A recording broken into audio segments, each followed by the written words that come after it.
अस्सलाम वालेकुम वरहमतुल्लाहि वबरकातुहू। हम टॉक ऑफ फरीना सिद्दीकी। ये जो दुनिया के मसनूई हुस्न के स्टैंडर्ड्स हैं जिससे हम पैमाने से नापते हैं वो बिल्कुल गलत, फेक और मसनूई है। ठीक है, हमें कैसे समझना होगा कि हम अल्लाह ताला के क्लेम को याद रखें। कैसे भला? सूरह वत्तीन को खाली उठा के देख लीजिए, उसमें 2 आयतें इस तमाम चीजों का अहाता करके इन तमाम ब्यूटी स्टैंडर्ड्स को मस्मार कर देते हैं, क्योंकि वो दुनिया के बनाए हुए, इंसानों के बनाए हुए। अल्लाह ताला क्या फरमा रहा है? लक़द खलक़नल इंसान फी अहसनी तक़वीम। मैंने अपने बंदे को या मैंने अपनी मखलूक को बेहतरीन शक्ल में पैदा किया है। ठीक है, तुम मरदनाहु अस्फला साफिलीन, और फिर वो पस्ती की तरफ जाता है। ठीक है, और उसको पस्ती की हालत में पहुंचा दिया जाता है। तो क्या ये बता रहे हैं 2 चीजें? एक तो अल्लाह ताला ने अपनी तख्लीक को बेहतरीन शक्ल में पैदा किया। तो दुनिया में कौन इंसान है, कौन माई कलाल है, कौन है जिसके अंदर ये ताकत है कि जो खालिक कायनात है, जो खालिक हकीकी है और इस मखलूक का खालिक है, उसके इस क्लेम को झुटला सके, इस दावे को झुटला सके? नहीं जी, तुम्हारी तो आंख छोटी है, तुम्हारी तो आंख मोटी है, तुम्हारी तो जो है भवें कैसी हैं, और तुम्हारे होंठ कैसे हैं, और तुम्हारे बाल कैसे हैं, और तुम्हारे कान खड़े हुए। मतलब कौन होते हैं हम जो खालिक कायनात के इस क्लेम को झुटला सके? हमारी औकात क्या है?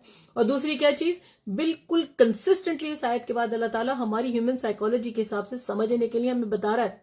हम तो गधे हैं, दुनिया के स्टैंडर्ड पर चलते हैं। अल्लाह ताला को पता है, वो हमारा सबसे बड़ा साइकोलॉजिस्ट है, उसे पता है कि मेरे बंदे इस मुगालते में, इस गुलू में रहेंगे। तो क्या बता रहा है? अब उसको पस्ती की तरफ, मतलब क्या ये पूरा एजिंग का प्रोसेस हमें समझा दिया इतनी छोटी सी आयत में। अल्लाह सुब्हान ताला ने, सोचे पावरफुल कितनी आयत बता दिया है कि जब इंसान को मैंने बेहतरीन शक्ल में पैदा किया, यहाँ वो पैदा हुआ है। फिर उसके बाद जब उसकी उम्र बढ़ती है बढ़ती है बढ़ती है बढ़ती है तो फिर पस्ती की तरफ चला जाता है। आपने देखा होगा कि जब इंसान बहुत बूढ़े हो जाते हैं तो वो बिल्कुल बच्चों की मानंद हो जाते हैं, श्रिंक होने लगते हैं, छोटे से हो जाते हैं, बिल्कुल उनकी हालत अजीब सी हो जाती है। दिमाग भी बच्चों जैसा, जिस्म भी बच्चों जैसा, बिल्कुल उनकी जो इम्यूनिटी है वो कम हो जाती है, उनकी बॉडी की जो स्ट्रेंथ है वो कम हो जाती है, उनके अंदर बहुत क्रैंकीनेस आ जाती है। अपने बूढ़े वालिदैन को देखें, और इसीलिए हमको बताया गया है कि अपने बच्चों के लिए, और हमें कहा गया औलाद को कि अपने वालिदैन के लिए बर्दाश्त रखो, जिस तरह तुम बच्चे थे तुमने बर्दाश्त रखी।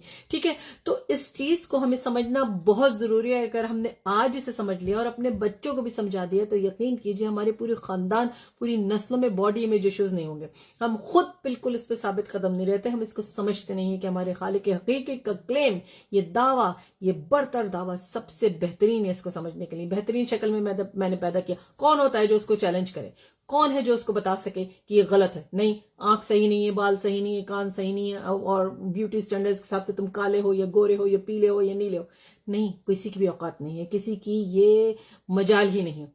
तो किसी पे भी बिलीव करना छोड़ दें, किसी को भी ये समझना छोड़ दें कि उसने जो कह दिया, जो उसने ब्यूटी स्टैंडर्ड बता दिया, चाहे मगरिब हो या मशरिक हो, कोई नहीं बता सकता, क्योंकि आपका खालिक रब्बुल इज्जत अल्लाह सुब्हानहू व तआला आपको ये बता रहा है कि मैंने बेहतरीन शक्ल में तुम्हें पैदा किया।